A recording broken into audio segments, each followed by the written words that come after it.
안녕하세요. 책 읽어주는 여자 에젤 강미경입니다. 부산에서 가장 큰 교회로 알려진 수영로 교회의 정필도 목사님은 나는 기도 목회를 했다고 하실 만큼 기도의 사람이신데요. 기도할 때 어떤 기적들이 일어나는지 한번 들어보세요.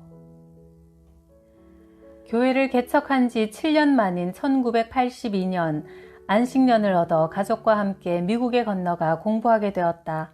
이때도 나는 아침에 일어나면 1시간씩 기도했고 말씀 읽는 일도 게을리하지 않았다. 그런데 하루에 많은 시간을 공부하는 데 집중했기 때문일까? 마음이 점점 메마르기 시작해 마치 팍팍한 사막처럼 느껴졌다. 잘 먹고 잘 자고 잘 쉬는데 영적으로는 한없이 곤핍했다. 성령으로 가득 찼던 내 마음이 갑자기 텅 비어버린 것 같았다. 이렇게 은혜도 없이 메마른 상태로 안식년을 계속 보낸다면 박사학위는 받고 돌아갈지 몰라도 목회 현장은 복을 받을 수 없을 것 같았다. 나부터 목이 말라 갈급해 죽을 지경인데 어떻게 목회를 한단 말인가? 나는 하나님 앞에 우선순위를 다시 정했다. 아무리 공부도 중요하지만 내 심령이 하나님 앞에 메마르지 않도록 충분히 기도하는 것이 더 중요했다. 하루 1시간 기도, 1시간 성경 읽기로는 충분하지 않았다. 이제부터는 충분히 기도하고 말씀을 본 후 공부하기로 했다. 사역을 해도 마찬가지다. 충분히 말씀과 기도에 전념한 후 사역하지 않으면 사역 현장이 부흥하지 못한다.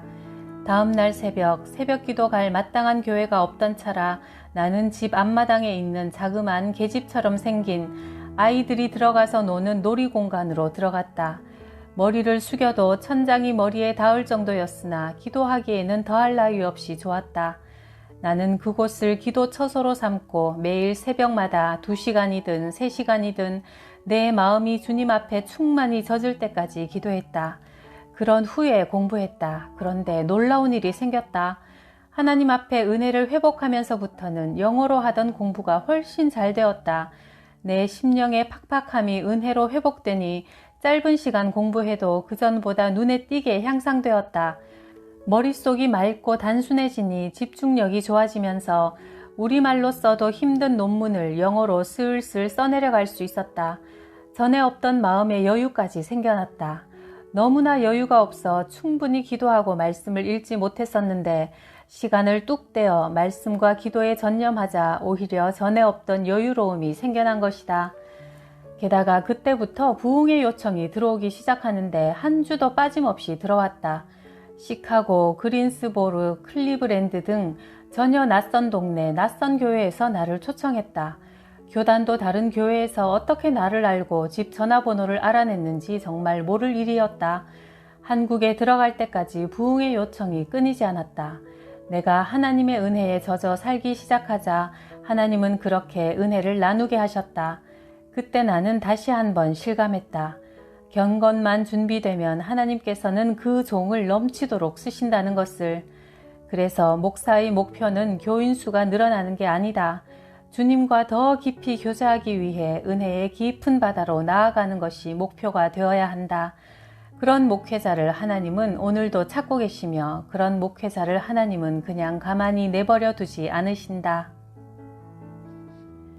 교회가 커지면서 부교역자들 숫자가 많아졌지만 내 기준에서 볼 때 마음에 드는 사람이 하나도 없었다. 목회자가 그렇게 게으르고 나태해서 어떻게 주의 일을 감당할까 싶어 애간장이 탔다. 이 문제를 놓고 하나님 앞에 떼쓰며 기도했다. 하나님, 저는 이런 사람들과 함께 일할 수 없습니다. 나와 함께 순교할 수 있는 교역자를 보내주십시오. 그러자 주님은 뜻밖의 음성을 들려주셨다. 네가 이 부교역자들에게 평생 제일 좋은 형님 밑에서 사역했었다는 그렇게 기억에 남을 만한 목사가 되어줄 수 없겠니? 나는 지금 이 고약하고 게으른 사람들과 도무지 함께 동력할 수 없다고 떼를 쓰고 있는데 주님은 내게 가장 좋은 형님이 되어주라는 것이다. 그 한 번의 주님 음성으로 내 모든 투정과 불만은 쏙 들어가고 말았다. 주님께서 그리 하라시면 그렇게 하겠습니다. 이 일 후로 나는 곧 모든 교역자들을 불러 모아 이 사건을 그대로 간증하며 아예 선포를 해버렸다. 이제부터는 여러분 모두가 이 교회 당회장입니다. 그러니 담임 목사 눈치 보지 말고 소신껏 일하세요. 이제 나는 절대 여러분의 사역에 간섭하지 않겠습니다. 혹 실수를 하면 그 실수를 막아주는 방패막이가 되어드릴 테니 죄를 짓거나 이단으로 끌고 가는 일만 아니라면 하고 싶은 대로 한번 해보세요. 나한테 보고하지도 말고 회의도 가급적 하지 맙시다.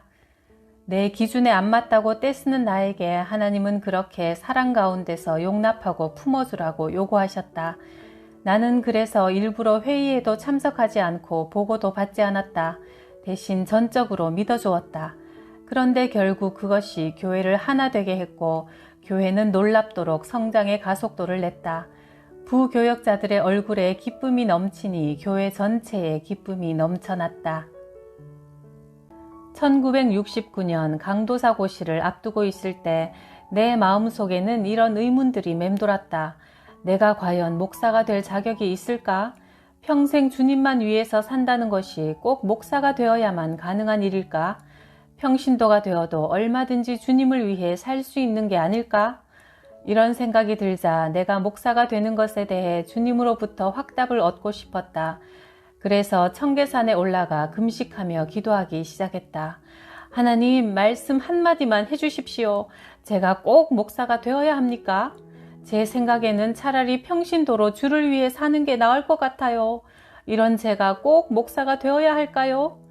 산에 올라 월요일부터 기도하는데 금식하며 목요일이 되도록 아무 응답이 없었다.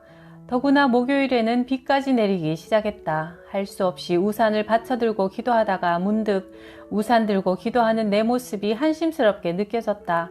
소명을 확인하기 위해 목숨 걸고 금식하며 기도하는 마당에 비를 좀 안 맞겠다고 우산을 받쳐들고 있는 모습이라니. 얼른 우산을 팽개치고 쏟아지는 비를 쫄딱 맞으며 바위 위에서 무릎 꿇고 간절히 기도한 지 얼마 안 되었을 때 하나님의 분명한 음성이 들려왔다. 목사가 되어라. 이때의 기쁨을 뭐라고 표현할 수 있을까? 할렐루야, 할렐루야, 감사합니다. 목사가 되겠습니다. 이렇게 응답받고 하산하는 내 발걸음은 뛸 듯이 가벼웠다. 이후에 내 목회의 길은 언제나 주님께서 앞서 행하시며 다 준비하시고 인도하셨다. 누구나 어려움을 겪으며 살아간다. 때로는 절망적인 상황에 처하기도 한다.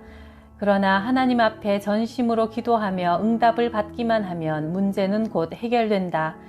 그리고 그 문제는 간증거리로 변하여 더할 수 없는 축복의 사건이 된다. 나는 어려서부터 도저히 해결할 수 없는 문제, 사무치게 주님만 갈구하게 되는 여러 난관들을 겪으며 자랐다.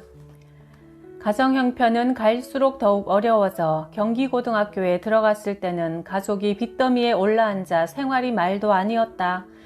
그 시절 나를 고통스럽게 한 것은 가난한 가정 형편만이 아니라 교회 안에서는 분쟁과 분열이 거듭되어 나는 이런 현실을 바라보며 세상살이의 환멸과 고통을 느꼈다. 이 세상에서 살아봤자 고생만 하게 되고 죄만 더 많이 짓게 되니 예수 믿어 구원받은 사람은 이 세상을 빨리 떠날수록 복이라는 결론에 이르렀다. 나는 어떻게 해서든지 빨리 죽고 싶었다. 그러나 내 생명이 하나님의 것이니 자살은 할 수 없고 그러면 어떻게 해야 죽을 수 있을까 생각해보니 길이 있었다.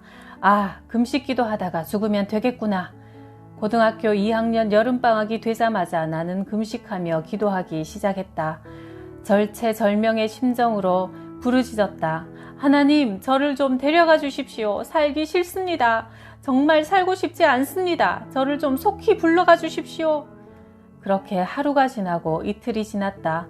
그런데도 하나님은 묵묵부답이셨다. 점점 배는 고파오고 안 그래도 늘 골던 배였는데 완전히 곡기를 끊으니 참을 수 없는 허기가 밀려왔다. 그러나 여전히 숨은 쉬고 있었다. 가만히 생각해보니 이러다가는 40일 금식 기도를 해도 안 죽을 것 같았다.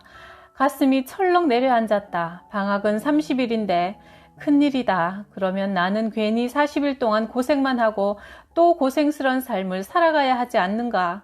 끌면 끌수록 손해라는 생각이 들었다. 하루라도 빨리 죽는 게 손해 안 보는 지름길이었다. 드디어 사흘째 되던 날엔 있는 힘을 다해 기도했다. 기도하다가 꽥 하고 죽을 심정으로 주님께 부르짖었다. 저 좀 빨리 죽게 해주세요. 저는 정말 살기 싫다고요. 제발 좀 빨리 불러가 주세요. 주님은 그렇게 울부짖는 나를 더 이상은 그냥 보고 계시지 않았다. 사흘째 되던 날 주님이 내게 찾아오셨다. 그리고 분명한 음성을 들려주셨다. 너는 이미 죽었느니라. 이제는 나를 위해서 살아줄 수 없겠니? 나를 위해서 살아줄 수는 없겠니? 나를 위해 살아줄 수 없겠니? 3번을 연속해서 애원하셨다. 주님을 위해서 살아달라는 그 음성은 내게 죽음의 문제를 완전히 해결해 주었다. 죽기 위해서 사는 게 아니라 이제는 주를 위해서 살아야 한다는 사실을 분명히 알게 하셨다. 그때 나는 죽을 만큼의 고난이 오면 엎드려 기도하면 된다는 것을, 주님이 한 번만 말씀해 주시면 모든 게 평정된다는 것을 강렬하게 체험했다. 죽을 정도로 힘들다면 죽을 정도로 사무치게 주님을 기다리면 된다. 그러면 주님께서 모든 문제를 풀어가신다. 내가 그리스도와 함께 십자가에 못 박혔나니 그런즉 이제는 내가 산 것이 아니요 오직 내 안에 그리스도께서 사신 것이라. 이제 내가 육체 가운데 사는 것은 나를 사랑하사 나를 위하여 자기 몸을 버리신 하나님의 아들을 믿는 믿음 안에서 사는 것이라. 갈라디아서 2장 20절 말씀. 고3 때의 일이다. 대학은 가야겠는데 집안 형편은 너무나 어렵고 도저히 길이 보이지 않아 입시일이 가까울수록 마음이 답답해졌다. 하루에 3번씩 교회에서 기도하는데도 컬컬하고 갑갑한 마음은 풀리지 않았다.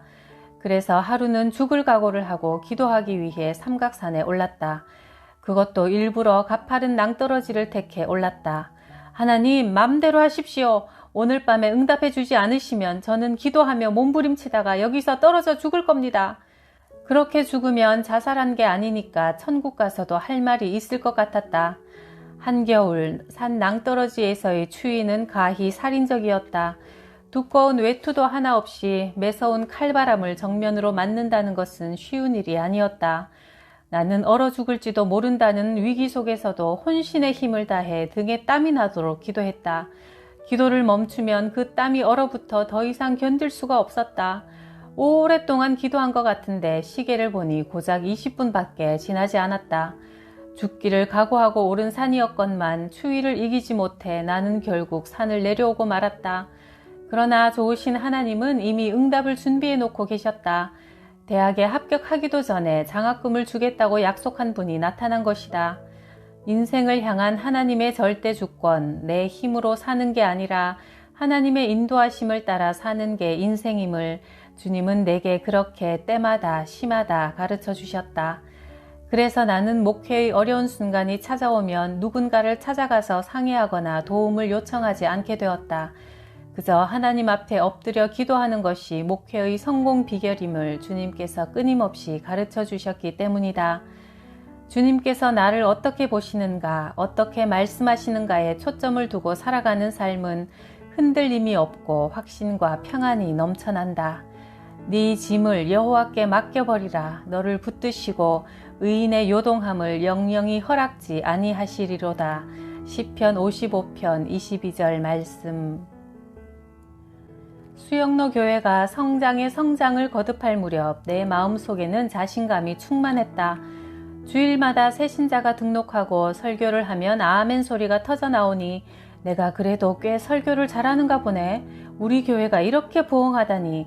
나는 어느덧 교회 부흥의 주체를 목사인 나로 생각하고 있었다. 그런 생각이 들던 그 주간 수요 예배 시간 강단에 섰는데 어찌된 일인지 그 많던 교인들이 한 사람도 나오지 않았다. 주일에 본당을 가득 메웠던 교인들이 마치 서로 연락이나 한 것처럼 보이지 않았다. 가슴이 철렁 내려앉았다. 어떻게 이런 일이? 비상시국이 아닐 수 없었다. 온갖 근심 걱정에 휩싸여 나는 그날 집에 들어가지 않았다. 너무나 다급했기 때문에 강단에서 응답받을 때까지 기도할 작정이었다. 마음이 그렇게 갈급할 때는 기도 외에는 아무것도 할 수 없고 아무것도 하기가 싫다. 하나님, 제가 뭘 잘못했는지 모르겠습니다. 가르쳐 주십시오. 목이 타들어가는 절박한 심정으로 주님을 기다렸다. 그렇게 몰려오던 교인이 어떻게 삽시간에 발을 딱 끊을 수가 있단 말인가. 그렇게 기도하던 중 책망하시는 주님의 음성이 들려왔다. 네가 해? 내가 하지. 네가 해? 내가 하지. 네가 해? 내가 하지. 3번이나 연속된 주님의 말씀이었다. 아이고 주님 잘못했습니다. 저는 주님께서 그렇게 다 하시는 줄 정말 몰랐습니다. 제가 잘해서 목회가 잘 되는 줄 알았습니다. 주님 잘못했습니다. 용서해 주십시오. 주님은 더 세미하게 말씀해 주셨다. 네가 이 교회를 세운 게 아니라 내가 이 교회를 세웠다. 네가 잘해서 부흥된 게 아니라 내가 내 양떼를 이곳에 보내서 교회가 부흥된 것이다. 주님이 많이 보내주시면 큰 교회가 되고 적게 보내주시면 작은 교회가 되는 것이었다. 양을 얼마나 보내주시느냐의 문제는 전적인 주님의 주권이었다. 감사합니다. 이제 알겠습니다. 이제부터는 주님께서 이 교회의 당회장이십니다. 저는 교육 전도사 같은 마음으로 충성할 테니 주님이 이 교회를 맡으십시오. 그때부터 나는 주님에 대한 월권 행위를 하지 않으려 더욱 조심했다. 주님이 마땅히 누리셔야 할 주인의 자리를 은근슬쩍 차지하려는 일들이 얼마나 많은가. 그러나 목회자는 주님의 양을 잠깐 맡은 자일 뿐이다. 맡겨주신 그것에 감사하고 감격하는 마음으로 양들을 돌볼 뿐이다. 그 주간 주일 저녁 예배를 시작하려고 보니 뒷자리가 텅 비어 있었다. 나는 마음속으로 주님께 기도를 올렸다. 주님, 뒷자리가 비었네요. 빨리 신방하셔야겠어요. 메추라기 몰듯 몰아서 얼른 보내주십시오. 누가 저 같은 사람의 설교를 들으러 오겠습니까? 주님이 보내주시지 않으면 여기 올 사람 한 사람도 없습니다. 주님께서 이 교회를 세우셨으니 제 허물은 가려주시고 제발 신방 좀 해주세요. 그 기도를 들으셨던 것일까? 집사님의 대표 기도가 끝나 눈을 뜨고 보니 갑자기 교인들이 와르르 몰려 들어오는 게 보였다. 비어있던 교회가 꽉 들어찼다. 나는 그 광경을 보며 주님께 다시 아뢰었다. 주님, 수고하셨습니다. 그 뒤로 나는 교인들 걱정이 생길 때마다 그런 기도를 드렸다. 주님, 아무개 집사가 교회에 안 나오는데 왜 안 나오는지 모르겠습니다. 주님께서 신방 좀 해주십시오. 그렇게 특별 기도를 드린 후면 어떤 분은 내 방까지 찾아와서 이렇게 간증하기도 했다. 목사님, 그동안 교회에 못 나와서 죄송합니다. 그런데 어젯밤 꿈에 목사님이 나타나셨더라고요. 그래서 안 나올 수가 없어서 이렇게 교회에 다시 나왔습니다. 이런 목회의 묘미를 알고 나자 목회만큼 재미있고 행복한 일이 없었다.